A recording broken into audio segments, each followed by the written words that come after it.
قدرمندو د اسلامی نظام مختلف برکتونه وي. تاسو ته معلومه ده دلته مختلف کفري هیوادونه حضور لرل،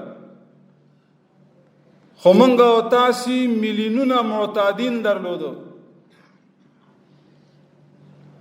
مواد مخدر در اوج رسیده بودند و کشت کوکنار سرتاسری افغانستان علی العموم وجود داشت و گدایگری کوچه به کوچه وجود داشتند. لله الحمد اکنون شما بالمشاهده مباشرتا میبینین و مطالعه میکنین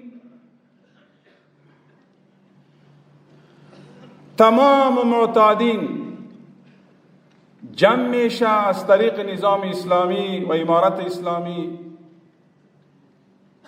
برای آنها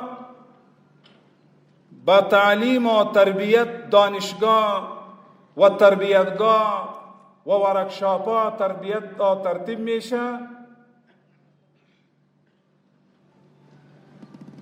نو هغه پرون معتادین چې رور ته جای نه ورکو، نن هغه هنرمند با کمال یو شخصیت هغه راوځي. دا د اسلامی نظام برکت ده کنه؟ دا هغه حقایق ده چې نه پټیږي. قدرمندو د هغوی مفکوره، د هغوی انرژي